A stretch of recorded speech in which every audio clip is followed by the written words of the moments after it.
take advantage of my ongoing amnesia, the Freemasonic networks and their networks of handled gang stalkers are putting false projections into my mind.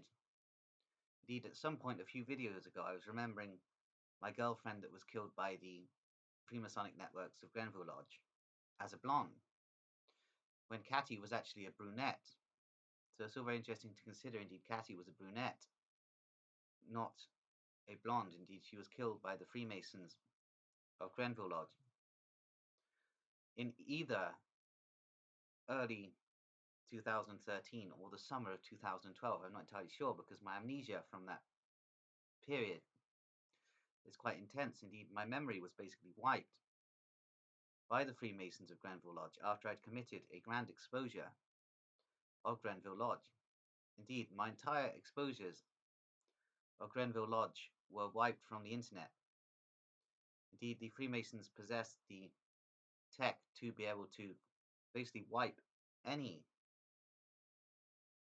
research and exposures that I'd conducted on Grenville Lodge from the internet, and were basically able to wipe my memory. So by the time I realized anything had happened, I was in a Belgrade mental hospital and soon after released into the community. I was unable to truly recall anything about my exposures at Grenville Lodge. I merely knew that I had some kind of issue with the Freemasons. I couldn't actually remember that I conducted a grand exposure of Grenville Lodge and been condemned to death by the United Grand Lodge of England for doing so. Indeed, I believe the Master Mason who decreed my death for the United Grand Lodge of England at the time was Julian Lovelock of Grenville Lodge, a 34th degree Freemason, operative for the Hellfire Clubs via the Grenville Lodge network, which is itself a branch of the Hellfire Clubs. Indeed, the Grenville Lodge number 1787, located on the University of Buckingham grounds, is a Hellfire Club lodge. So it's all very interesting to consider. Indeed, I ran into strange circumstances at Grenville Lodge and exposed the fact that the professors were sacrificing people they believed to be a danger to their networks and were turning their souls into cats. Indeed, they were also doing this with mental patients, homeless, and runaways. So it's all very interesting to consider. Indeed, I am a human cat, and I've also been cat-sized programmed. And I'm also a man-child. So I have many unique qualities that the Freemasons despise. Indeed, while I was in Devizes, the Freemasons of the local lodge, i.e. Moonraker Lodge number 8747, were looking for a way to entrap me in some sort of circumstances where they could shut my operations down. Indeed, these Freemasons of Moonraker Lodge number 8747, despite compartmentalization within the Masonic hierarchy, would have been aware of my original exposures of Grenville Lodge in 2012 and 2013 that have since been wiped from the internet altogether. So it's very interesting to note that the Freemasons are able to wipe all evidence of my even having been at Grenville Lodge at all from the internet and from documentation within the United Kingdom registry. So it's all very interesting to consider my exposures of Grenville Lodge in 2012 and 2013 were wiped from the internet. And the fact that I had a girlfriend there is wiped from history also. My girlfriend Catty, a beautiful brunette, was murdered by the Freemasons of Grenville Lodge. Indeed, she was helping me with my exposures of Grenville Lodge. And to punish me, the Freemasons killed her and then wiped my memory. So I have severe amnesia, but I'm beginning to remember Catty now. Indeed, she is speaking to me while I'm operating these days, so it's all very interesting to consider my girlfriend Catty was murdered by the Freemasons of Grenville Lodge. And I shall continue to make this video diary in her memory. Indeed, the Grenville Lodge saga is a very interesting one indeed. I was mind control programmed by Grenville Lodge also. Indeed, I believe they may have put me in a Belgrade mental hospital and then had me released into the community so that I would behave in a certain way in that country that would basically trigger some sort of conflict in the Balkans that would suit the plans of the British Freemasons. So it's all very interesting to consider. Indeed, at some point, I believe I was actually an operative for MI6 without realizing. Therefore, I was one of the MI6 mind-controlled super spies that I have spoken of in a number of previous videos. Indeed, there have been unique uses in operations by MI6 over the last 70 years of paranoid schizophrenics utilized as schizophrenic super spies. However, these schizophrenic super spies are under mind control programming and are not entirely aware of the fact that they're being used in espionage. The majority of these schizophrenic super spies are cat-sized programmed and therefore have an incredible memory database for everything they see, despite not actually holding full on eidetic memory, for instance, text, i.e. selections of words in sentences. But the cat's eyes do see everything, despite not having outright memory for text. So it's all very interesting to consider. This process has been used on thousands of paranoid schizophrenics in the United Kingdom in the last 70 years, often for domestic counterterrorism and for foreign espionage purposes. So it's all very interesting. At one point, I was a licensed operative for the British Secret Intelligence Service, i.e. MI6. What's more interesting is that at one point, I was also a schizophrenic alien programmed with Cosmos programming by GIU Unit 11913. So it's all very interesting to consider that I've operated under license for both the British intelligence services and the Russian military intelligence capacity. So it's all very interesting to consider. However, I was never fully aware that I was operational, which is all very interesting indeed. I was utilized as a schizophrenic super spy by the British intelligence services and as a schizophrenic alien spy for the GRU via Cosmos programming. Indeed, it's all very interesting to consider the cosmic nature of certain mind control programs operated through the Soviet Project Sturm, which is itself a Nazi function. Indeed, the majority of my mind control programmers at both Grenville Lodge and in the Belgrade Mental Hospital and in Vladimirovka in Astrakhan Oblast in Russia, the majority of my programmers were all Nazi Satanists. So it's all very interesting to consider. Indeed, these people have a fetish for ritually sacrificing mental patients, Hebrew commoners, Slavs, and Gypsies. So it's all very interesting to consider all of these population masses basically that are used for ritual sacrifices by the Germanic and Zionist elites. It's all very interesting to consider exactly the processes involved. Indeed, this answers the enigma behind the burnt offering that took place in the Second World War. Indeed, the The H was a burnt offering by Zionist elites of their own Hebrew commoners for a ritual purpose, i.e., some sort of occult sacrifice to one of the many demon gods worshipped by the Germanic and Zionist elites, i.e., most probably Baal. So it's all very interesting to consider the fact that Hebrew commoners were sacrificed by Zionist elites for a ritual occult purpose.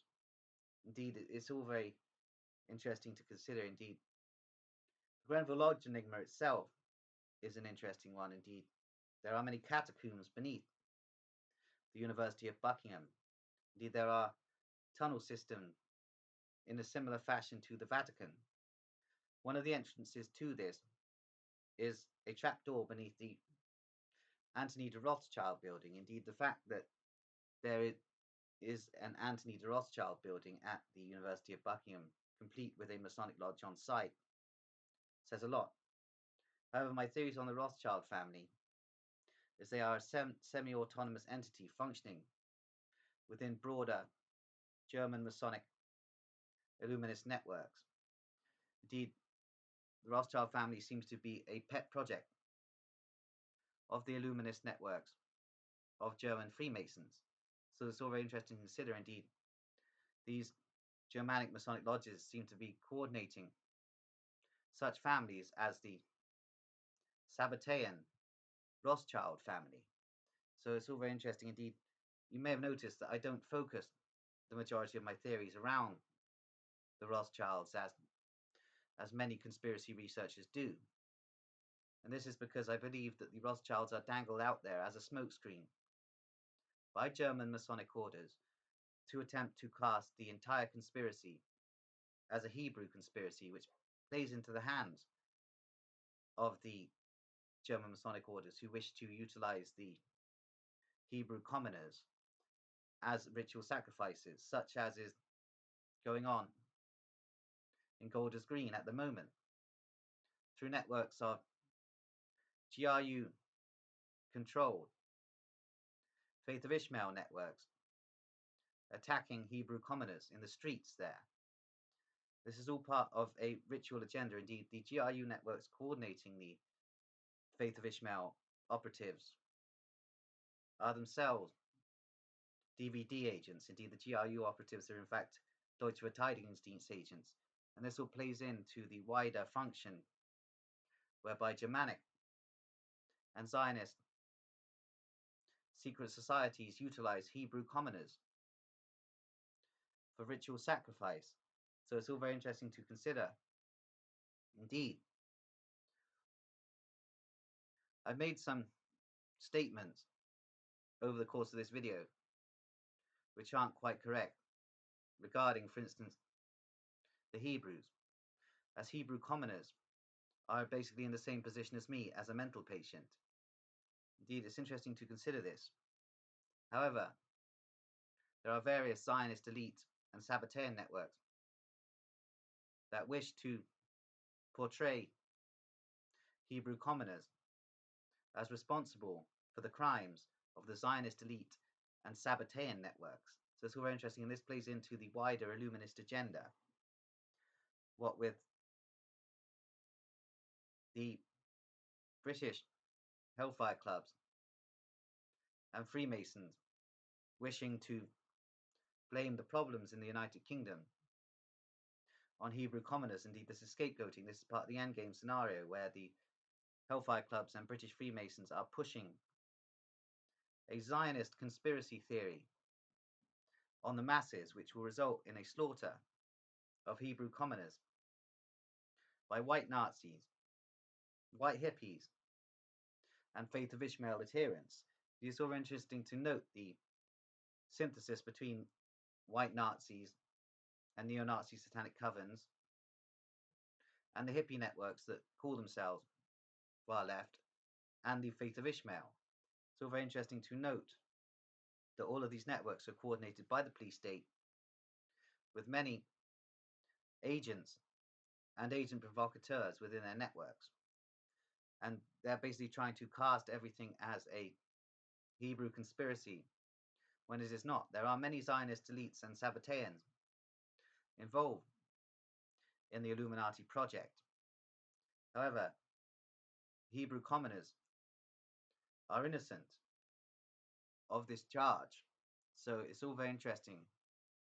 Granted, they do have some strange beliefs, but they're not worshipping the same deity as the Zionist elites and Sabbateans. The Zionist elites and Sabbateans are worshipping a strange conglomerate of Babylonian and Germanic demon gods. So it's all very interesting. The Zionist elites and Sabbateans are themselves integrated with networks of the German Masonic orders that directly interconnect also with the British Freemasons and Hellfire clubs, and of course the ancient order of Druids and the Druidic practices, which is all part of the agenda of the Illuminists to reintroduce human sacrifice, ritual abuse, and cannibalistic religious practices, which is supported by the Nazi movements, the pagan Nazi movements, the hippies, and various elements of the faith of Ishmael, especially the predatory elements. So it's all happening in a very strange manner. Indeed, how does all of this relate to my experiences at Grenville Lodge? Indeed, while I was at Grenville Lodge, I believe I figured the majority of this out. Indeed, there are various Anglo population percentages targeted for extermination by these networks, also including the mental patient population, the homeless, etc. Those kind of networks. Indeed, it's all very interesting to note that we are entering a rather interesting time in the United Kingdom. And Grenville Lodge, as a research lodge and directly interconnected with the Quator Coronati, the primary research lodge of the British Freemasons, indeed, these networks are all interlinking to attempt to scapegoat the Hebrew commoners as being responsible for the crimes of the Zionist elites, the Sabbateans, and the Germanic Masonic orders, including the British Freemasons and the Hellfire clubs. Indeed, the Zionist elites and the Hebrew commoners are not one network. So it's all very interesting to consider. Indeed, it's interesting how the maniac murder cult targets Hebrew commoners, homeless people, and mental patients. So very interesting to consider this fact.